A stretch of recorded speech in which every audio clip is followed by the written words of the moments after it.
Has anyone ever accused you of acting holier than thou? Okay, so when you are accused of being holier than thou, the nuance is that you are acting like a better Christian than the other person. How dare you call them out for so-and-so and what and what. But let's look at the scripture. Isaiah 65, the whole thing is very important for context.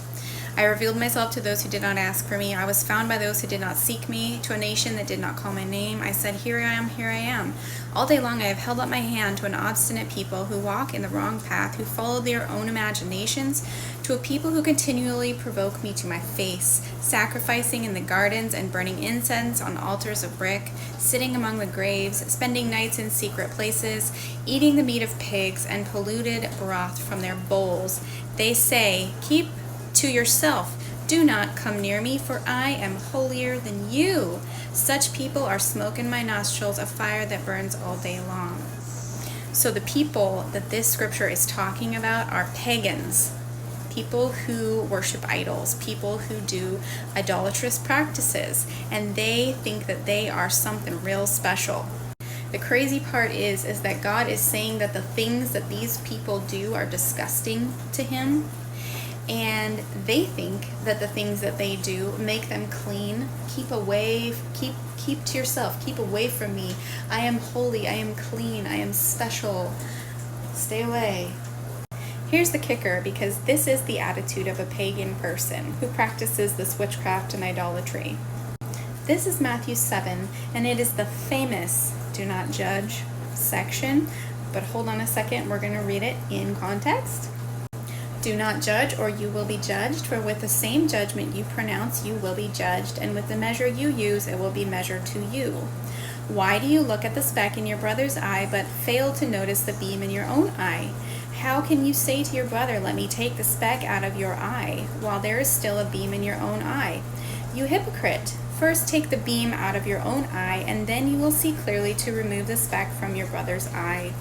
Do not give to dogs what is holy. Do not throw your pearls before swine. If you do, they may trample them under their feet and then turn and tear you to pieces. Couple things. First of all, it is very, very, very popular to just isolate this first little section here and not even critically think about the rest of it together, because Jesus did not say this in isolation. He said this whole thing together. So he says, don't judge. If you do, you're going to be held to the same standards that you judge by. And then he says, don't notice the speck in your brother's eye until you have acknowledged the beam in your own eye. And then he says, first take the beam out, and then you will see clearly. So he's literally saying, he's not saying that you can't help your brother take the speck out of his eye. He's saying first you've got to acknowledge and deal with your beam. So is he actually telling us we cannot pass judgment, or is he instructing us the proper way to do it? And then he says, do not give to dogs what is holy. How do we know who's a dog if we don't judge? And then he says, do not throw your pearls before swine. How do we know who's a swine? Seems to me that there is some judgments to be made here by the discerning Christian.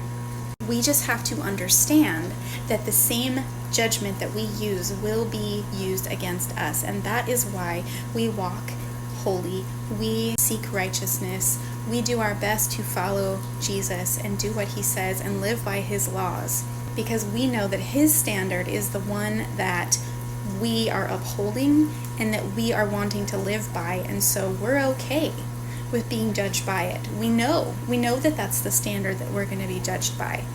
Thank goodness for Jesus and his forgiveness, because none of us are perfect. So the difference between the pagan who says, keep away, I am too holy, I am holier than you, and this person that is going to be judging and helping their brother with the speck in their eye and judging between dogs and swine, the difference is that pagan person who says, I am holier than you, does not realize how filthy they are to God.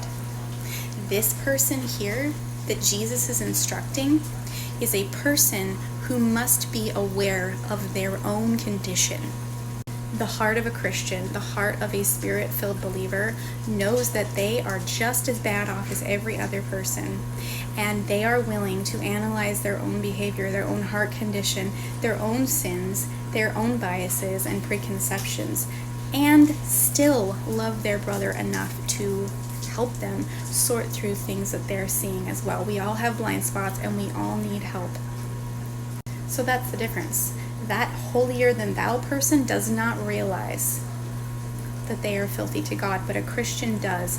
And just because you point out something about another believer, just because you discern between a dog and a swine or the speck in someone's eye, does not mean you are not aware of your planks, and does not mean that you are saying, I am holier than thou, keep away. No, you're literally saying, come in closer. I have something important to tell you because I love you. And so in my opinion, when another Christian accuses you of being holier than thou because you've pointed out something that you think is unbiblical or ungodly in or about someone else, it is them excusing sin.